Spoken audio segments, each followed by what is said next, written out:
Entonces, para finalizar este tedioso conversatorio, porque, reitero, me está muriendo de frío, y voy a ser puntual con unos temas que quiero compartir con ustedes, y que quiero dar a conocer a ustedes. Porque, si bien es cierto, el tema de hoy es los retos y los temas a tratar en el futuro de la abogacía, tenemos que ser conscientes que hay un futuro próximo y un futuro lejano. Pero tanto en el futuro próximo como en el futuro lejano, van a haber características comunes, y una de ellas va a ser la virtualidad. La virtualidad ya nos llegó a nosotros, la virtualidad ya no se va a ir. Acógenla, abrácenla, porque no se va a ir de nosotros. Eso está completamente asegurado. Se puede ir en un porcentaje relativamente considerado porque va a poder regresar las cosas presencialmente, pero va a permanecer en nosotros la virtualidad, sea para bien o sea para mal. Y acá yo quiero tocarles 3 puntos considerables, 3 puntos importantes que considero yo tocar. He escuchado a todos mis compañeros en sus excelentes participaciones, en sus excelentes minutos de participación, y he escuchado bastante aspectos muy importantes e interesantes, y muchos aspectos teóricos, y que ya no va a valer la pena repetirlos, porque han sido muy claros con sus aspectos teóricos y a dónde han querido llegar con sus ideas. Pero ahora esos aspectos teóricos vamos a llevarlos a la práctica. Los que me conocen como el doctor Ibarra, Rencito, que trabajamos juntos, hemos trabajado juntos, sabe cómo a mí me gusta más ir a la práctica directamente, ir a la yugular. Y a ver si es que esa teoría que nosotros conocemos y que nosotros hemos leído en los artículos, en los libros, y un libro espectacular de Albert Toffler como La Sociedad Líquida, que ahora encaja perfectamente, a pesar que ese libro fue escrito hace muchísimos años, pues si esa teoría va a ser aplicable, por ejemplo, ahora en nuestra realidad. Como soy el último, espero, por favor, acabar en los 20 minutos, pero si no me robo unos minutos después, creo que no va a haber problema, porque ya soy el último. Y quiero tocar, por ejemplo, lo que ahora se va a venir en un futuro próximo. Actualmente nosotros vemos audiencias virtuales. Todos los días se está arribando casi audiencias virtuales. Y yo pongo la primera carta a la mesa, el principio de inmediación. ¿No se ve vulnerado acaso ahí? ¿Qué es el principio de inmediación? En palabras de César San Martín, no es más que la característica que tanto las partes procesales como el juez deben estar en audiencia, deben estar presentes para poder valorar la prueba y poder tener contacto visual y físico con las partes procesales, actuar la prueba, peritos, testigos y cualquier otro medio probatorio que se haya ofrecido en el juicio. Primera postura que voy a tocar. Segunda postura respecto a las audiencias virtuales, el debido proceso. ¿Existe un debido proceso digital? En las audiencias virtuales he escuchado a muchos abogados, por ejemplo, a uno de los más representativos ahora, el doctor Jefferson Moreno, que mencionaba que él estuvo en una audiencia virtual, por ejemplo, y que habló casi una hora, dando sus argumentos, y que al finalizar le comunica a la secretaria que había culminado y lo que corresponde, y la secretaria le respondía que no, que se le había colgado la máquina al juez hace un buen rato. O sea, todo lo que había hablado era en vano. Hasta ahí con las audiencias virtuales. 2, los delitos informáticos que estamos viendo ahora en la actualidad. Yo recuerdo que en el 2016, cuando fue que empecé a investigar los delitos informáticos, me decían, oye, esos delitos no existen, ese delito no se ve, ese delito es complicadísimo de poder analizarlos ahora en nuestro contexto. Pero nosotros vemos ahora que a diario se cometen delitos informáticos, phishing, lo que pasó hoy mismo, lo que ha pasado, las noticias con la ex Miss Perú Chimbote, que por todos los medios virtuales ha rebotado su video íntimo. Eso es un delito informático. Los robos a tarjetas de crédito, la clonación de tarjetas, las estafas. Entonces, ahí nosotros vemos que los delitos informáticos ahora va a tocar o va a estar en completamente boga dentro de nuestra sociedad, dentro de nuestro bagaje jurídico penal. Bueno, en esta oportunidad me toca a mí hablar sobre derecho penal porque represento a la Casa de Estudios de Derecho Penal de Ciencias Penales Última Ratio. Esta vez me toca a mí ser el coordinador, el próximo año quizás será otra persona. Bien, entonces, por último, tenemos que tocar el compliance, lo que le han tocado con mis compañeros también en forma genérica. Pero ahora las empresas, ustedes saben, por el reinicio de las actividades, tienen que implementar un plan de prevención de riesgos, un plan de prevención de riesgo de contagio de COVID.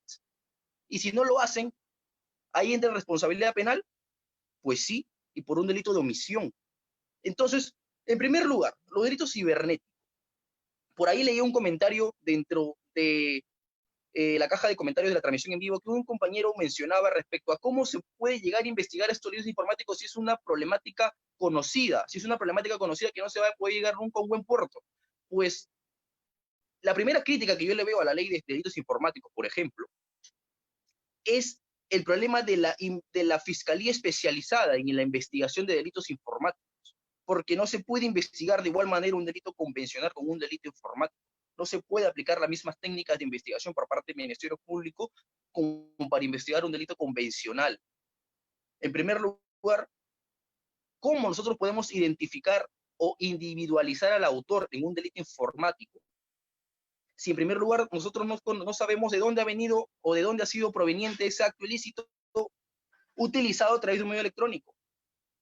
Tenemos en primer lugar que tener una fiscalía especializada para que pueda emplear con los medios idóneos para poder llegar a buen puerto, porque nosotros conocemos, por ejemplo, si revisamos el artículo 336 del Código Procesal Penal, nos vamos a dar con la sorpresa en su primer párrafo, por ejemplo, que menciona que para que el fiscal pueda formalizar una denuncia penal o, si es con el antiguo código, perdón, si es con el nuevo código, formalizar una investigación preparatoria, tiene que cumplir con 3 requisitos: que el delito no haya prescrito, que la acción que constituya delito el hecho, y por último, que esté individualizado el autor. Y si no está individualizado el autor, ¿cómo va a cumplir con ese requisito de procedibilidad para poder llegar a la siguiente etapa? El caso se va a caer ahí.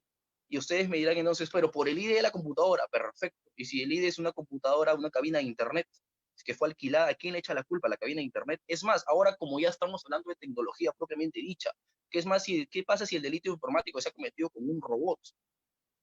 Al robot le vas a imputar responsabilidad penal, aún no hay un tratamiento respecto a eso. Por ejemplo, se puede que el robot responda a su creador, responde el mismo como parecido como la responsabilidad penal de las consecuencias accesorias. Entonces, ahí tenemos una problemática respecto a los delitos informáticos. Partiendo de primera desde la falta de especialización de la fiscalía, tenemos una policía especializada, la división de alta tecnología, la división de investigación de alta tecnología, pero no tenemos una fiscalía especializada.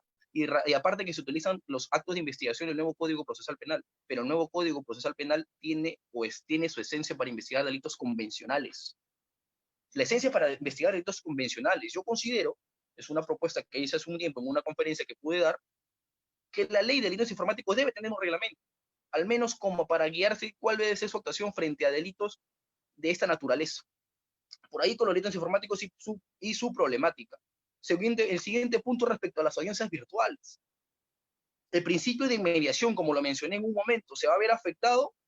Probablemente sí, probablemente no. O aplicando lo que se le conoce como la interpretación evolutiva de las normas, podemos también de igual manera apreciar o aplicar una interpretación evolutiva del principio. Porque si bien es cierto, el principio de inmediación en esencia significa que las partes procesales, ojo, porque las partes procesales solamente son demandante, demandado, denunciante, denunciado, el juez no es parte procesal, que el principio de inmediación tiene que ver con que las partes procesales estén presentes y el juez también esté presente para poder dirimir y poder llevar a un puerto sin ningún problema. Pero entonces ahora con la virtualidad, ¿qué es lo que hace el principio de inmediación? El principio de inmediación ha evolucionado. ¿Y qué es lo que hace? Que tanto las partes procesales estén presencialmente de manera virtual, pero ya no de manera física. Tenemos que evolucionar e interpretar los principios de esa manera. Por ejemplo, a la problemática que les planteé al inicio respecto a la audiencia que se vio y que se colgó la máquina, que se le fue el internet, que falló el wifi del juez y que no pudo escuchar los argumentos de la defensa o puede pasar que no escuche tampoco los argumentos del Ministerio Público, ¿cuál sería una herramienta de solución? ¿Cuál sería una herramienta para poder nosotros litigar, en audiencia virtual? Por ejemplo, utilizar gráficos, utilizar PPTs y dejar constancia al inicio, antes de tú oralizar, mencionar que si que por A o B falla la señal, se valore y se estudie y se analice la presentación virtual que se está dejando. Porque si no puedo oralizarlo, si no se me escucha por X motivo, porque hay fallas técnicas propias de la tecnología, se va a tener que leer o analizar el material gráfico, el PPT que yo estoy dejando ahí, porque ese es mi sustento, ese es mi soporte, esa es mi garantía. Y por ahí escuchaba también la brecha digital cuando veía unas conferencias, cuando leía algunos artículos respecto al tema. La brecha digital, el 50% de abogados, y también ha sacado una información al estudio Cara de Asociados, respecto a que la brecha digital, porque el 50% de abogados no cuenta con un internet de banda ancha, no cuenta con acceso a internet, no cuenta con una computadora. ¿Y cómo nosotros vamos a garantizar la tutela jurisdiccional efectiva de los justiciables si que en primer lugar no tenemos algo básico que es el acceso al internet? En primer lugar, partiendo de ahí. Entonces, ahí nosotros vemos otro problema. ¿Cómo solucionar la brecha digital y la diferencia abismal que existen en diferentes sectores? En Lima, por ejemplo, no puede que haya mucho problema en eso, pero en provincia, a la señal es igual que acá. No, ¿verdad? Si yo tengo miedo que mi señal falle ahorita y no pueda culminar mi ponencia, me imagino si estuviera en una provincia en la cual es mucho más complicada el acceso allá. En el 2, respecto al debido proceso y mediación, a solucionarlo con unos gráficos, solucionarlos con PPTs para poder tener una mejor visión del caso y de panorama y nuestra teoría del caso plasmada en esos gráficos. 2, la brecha digital, plantear una solución de política criminal cibernética para poder nosotros dar resolución a esa brecha digital. Y en tercer lugar, la ciberseguridad, porque nosotros estamos exponiendo nuestros datos personales, que el Ministerio de Justicia tiene un área específicamente en eso para proteger datos personales, pero que se desarrolle también para que los justiciables y tanto los abogados mismos, el Ministerio Público también, no se vean afectados sus datos al ellos acceder. Por ejemplo, ahora se utiliza la plataforma Google Meet. También entiendo que se puede utilizar el Google Hangouts. Entonces tienen que haber herramientas para protección de esos datos cibernéticos de las personas, son datos personales, ¿ok? Hasta ahí con el segundo punto de las audiencias virtuales y los litigantes, el problema que se ve ahora. Y otro punto respecto al compliance, porque se tiene que implementar un programa de prevención del contagio. Ya no es ahora un programa de prevención de delitos, sino un programa de prevención de contagios. El compliance en época de pandemia. Lo que se tiene que hacer primero es evitar que tus trabajadores, si tú eres empleador, que tus trabajadores al reanudar sus actividades económicas, al reanudar sus actividades laborales, corran el riesgo de contagiarse. Tengan un protocolo a seguir para que ellos realicen su problema sin ningún inconveniente. ¿Y qué pasa si es que se contagia? Ahí entra lo que es el deber de garante que tiene el empleador, el deber de garante que tiene el empleador en aplicar uno de sus deberes, porque son dos deberes que tiene el deber de garante. Uno que es el deber de solución y otro que es el deber de garantía o el deber de salvamento. El deber de salvamento es decir que si se ha vulnerado la integridad o posible integridad del trabajador, él tiene que tener las herramientas necesarias para que ese trabajador se trate, para que ese trabajador pueda cumplir un aislamiento social obligatorio digno y no se ponga en tela de juicio su integridad de salud o integridad física también. ¿Qué pasa si el trabajador implementa un programa de prevención de contagios ineficaz, ineficiente? ¿Qué es lo que responde ahí el empleador por el delito de omisión?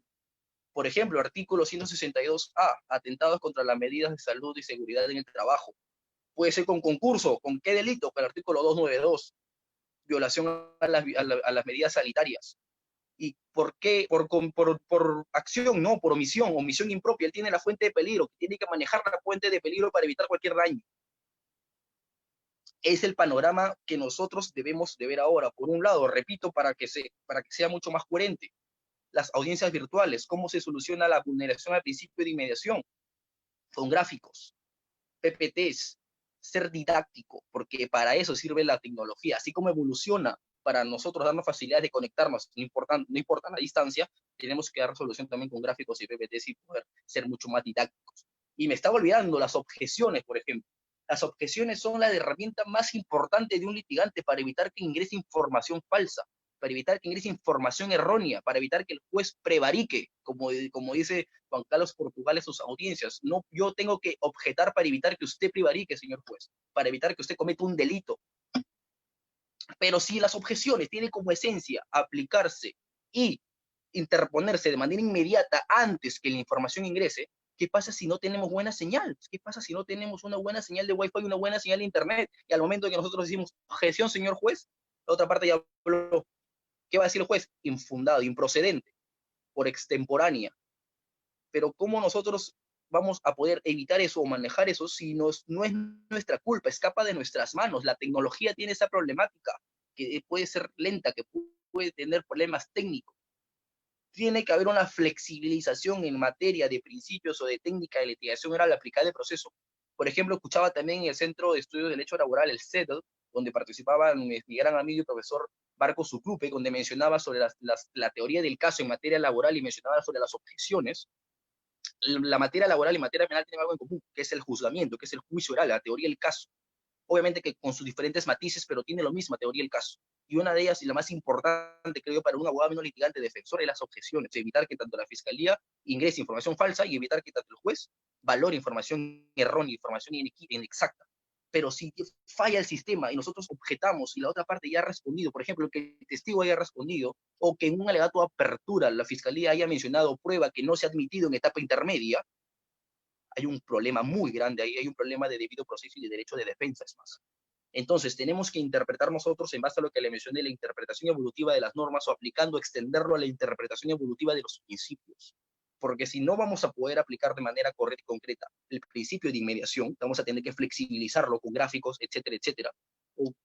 O la objeción, que es una herramienta, una técnica de litigación oral, tenemos que flexibilizarla en el momento de su interposición, afectando el principio de preclusión o afectando la oportunidad y trámite pertinente para la interposición en la audiencia. Entonces, ¿cómo nosotros podemos defendernos ante eso? Porque si yo considero que mi máquina se va a demorar 3 o 4 o 5 segundos en que la información llegue a la otra persona, pues mejor antes que la otra parte hable, yo ya estoy interponiendo, diciendo objeción, para que la otra parte, cuando ya culmine de decir su información, yo ya lo puedo objetar, pero no es la manera, no es eso la esencia. Y por último, o para ir culminando y no hacerlo más extenso, porque he querido hablar temas puntuales y los temas que nos debemos centrar, como es la práctica jurídica y las herramientas que tenemos que hacer para evitar delitos en esta etapa de pandemia, aplicando el health compliance o el cumplimiento en materia de salud, lo que se le conoce en su traducción. Ojo, el compliance no es penal, ¿eh? Eso es muy buena precisión que han hecho mis compañeros. El compliance es todo menos penal, el compliance es corporativo administrativo. El compliance, desde ahora nosotros podemos especializarnos en materia de compliance, en cumplimiento normativo. ¿Ok? El compliance no es cumplir la ley, el compliance es una regulación, una autorregulación regulada. Yo me tengo que regular en base al estándar que me da la norma. Si la norma me dice que tengo que trabajar acá, yo tengo que tratar de superar ese estándar para evitar cualquier contravención a futuro.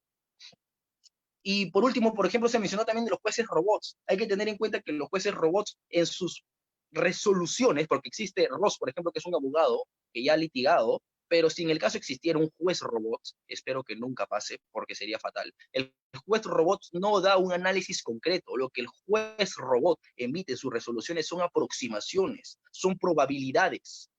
Y entonces, ¿tú cómo puedes, o posibles soluciones al caso? ¿Cómo una persona puede ser o puede prevalecer o puede garantizar su derecho a la doble instancia apelando probabilidades y no apelando a una sentencia que tenga una solución?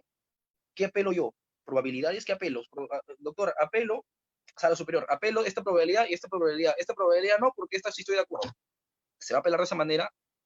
Hay retos dentro de la abogacía. Y el legal tech también puede aplicar eso en otro ámbito, pero respecto a los jueces robots, a los abogados robots, que ya es un futuro actual, ya es un futuro actual, tenemos que tener una regulación expresa, tenemos que tener una regulación o al menos una ayuda que sea eficiente, porque si no se va a ver vulnerado bastantes principios que se ven tanto en el proceso penal y no solamente en el penal, ahora que se está implementando la oralización en el proceso civil. El proceso civil, el proceso laboral y el proceso penal, tanto en su ámbito en última etapa de actuación de medios probatorios en juicio, se tiene que garantizar todos los principios de un correcto juicio, garantizando el debido proceso. Y el debido proceso, por eso se le llama el derecho continente, porque dentro de él hay otros derechos que se deben prevalecer. Y como ya lo he mencionado, el día de hoy tenemos que darle solución a eso. Y por último, antes que se me escape esta información calientita, el día de hoy se ha aprobado en el Pleno del Congreso un proyecto de ley donde se autoriza poder regular precios, y quizás el doctor Ibarra no me dejará mentir, se equivoco en eso. Se ha aprobado el proyecto de ley donde se permite regular los precios para evitar el acaparamiento, que es un delito económico que era inútil. Es un delito que estaba dentro de la cápite de los delitos económicos en el Código Penal, pero que no se aplicaba. ¿Por qué? Porque era una norma penal en blanco. ¿Y qué es una norma penal en blanco? Que necesita de una norma extrapenal, un reglamento administrativo, una norma infralegal que desarrolle su contenido. Pero la esencia está en el Código Penal. sancionaba a aquellas personas que aumenten los precios en una época de necesidad, una época de pandemia, en pocas palabras, para hablar en términos fáciles y no ponerme sabroso con términos jurídicos, con términos técnicos, sino que se quede la información en ustedes.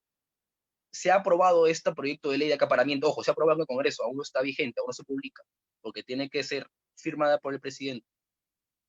¿Y qué es lo malo de este proyecto de ley aprobado? Que, bueno, lo bueno es que se va a poder aplicar el delito de acaparamiento del Código Penal que está prescrito ahí. Se va a poder aplicar porque ya tiene una norma penal en blanco y tiene su desarrollo para delitos o para hechos que se cometan desde su vigencia, no ahora. Si ya se ha cometido un delito de acaparamiento aparentemente con hechos anteriores, eso queda impune por principio de legalidad, por irretroactividad de la norma.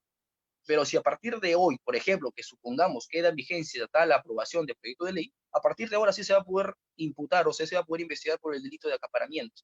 Pero ¿cuál es lo malo acá? Que estamos tocando con la economía, somos economía social de mercado, donde la economía, donde el privado entra cuando el Estado no puede abarcar ese, ese ámbito, ¿ok? Y entonces, ¿cuál es el riesgo que tenemos nosotros? Que las empresas privadas, que los inversores, que los inversionistas vean con un peligro invertir en Perú porque nos van a decir, oye, en Perú están regulando precios.